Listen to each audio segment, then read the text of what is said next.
Welcome everybody. Hello, Prof. Hello, Prof. Have you ever wondered how to define the boundary between life and death? What is it to be alive or dead? François Xavier Bichat, a French doctor who lived between 1771 and 1802, defined life as follows: life is the set of functions that resist death. Regarding the death, as strange as it may seem, its boundary remains poorly defined. Here is a philosophical dissertation topic for those who like to think. A man in a coma for a year, if he dies without waking up during this period, was he alive or dead during this period? For me, the answer depends on the definition of life. 1. Is life the consciousness of living or having lived? Or is it the unconscious biological mechanics, which governs the life of the billions of cells in us that renew themselves periodically, and only die definitively after the clinical death due to lack of oxygen and food?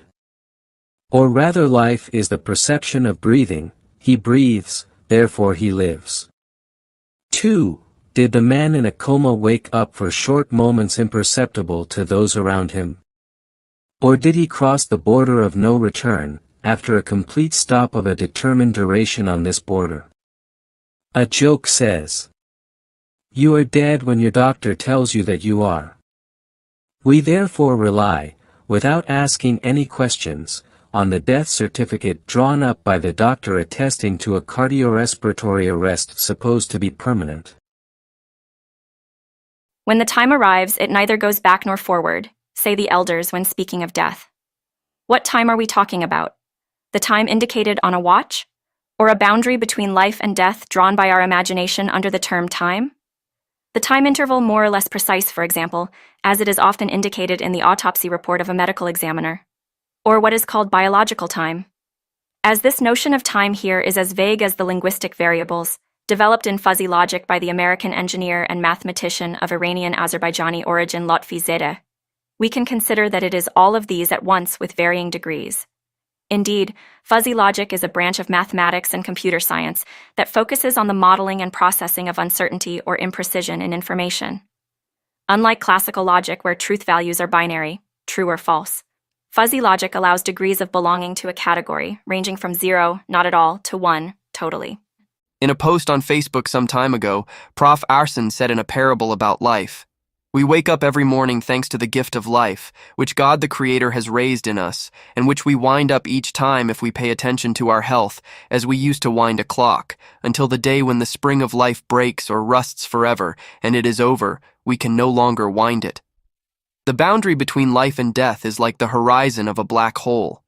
A black hole is a part of space from which light itself cannot escape according to astrophysicists. The horizon of a black hole is defined as representing the boundary from which the speed necessary for liberation, going back to exit the black hole, would exceed that of light. Therefore, it is the boundary where to escape becomes impossible, because the light can't, and speed of light is impossible for matter to reach according to Einstein's special relativity. The speed of light is a fundamental constant and equal to 300,000 kilometers per second. By analogy with the event horizon of a black hole, we can say that the end of life is a boundary, or event horizon. Once reached, this boundary must inevitably be crossed. There is no turning back, just like in a black hole in the universe. However, this point of no return, which the science of resuscitation is constantly pushing back, is not precisely defined. The causes leading to this boundary and the speed at which it is crossed, even if the passage to the other side is inevitable for all living beings, vary from species to species, from individual to individual, and from the place where one approaches this boundary, as well as the human and material means of resuscitation available. Indeed, in the past, the crossing of this point of no return was indicated by the cessation of the heartbeat or the cessation of breathing. Now we can restart the heart and breathing with an electric shock from a defibrillator. We can even use extracorporeal oxygenation, without the need for a heartbeat or lung breathing, and maintain an individual for several days on the border between life and death, with the possibility of returning.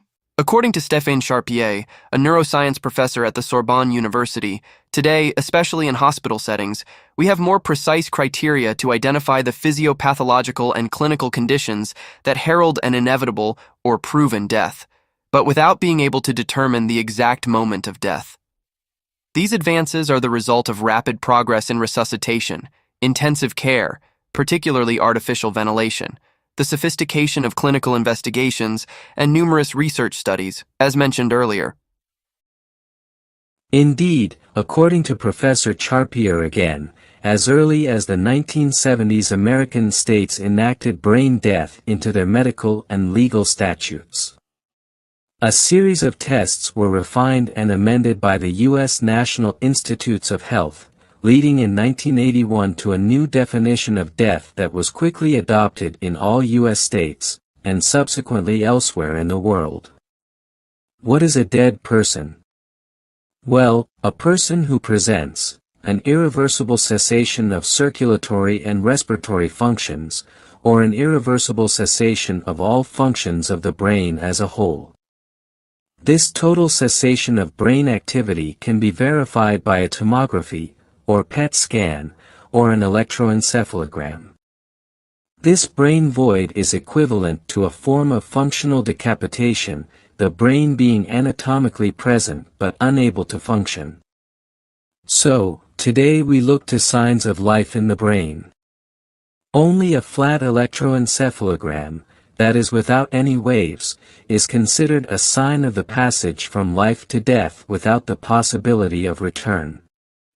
This definition of death does not completely eliminate imprecision and doubt, especially for the term irreversible, because tomorrow nothing prevents science from pushing this boundary even further.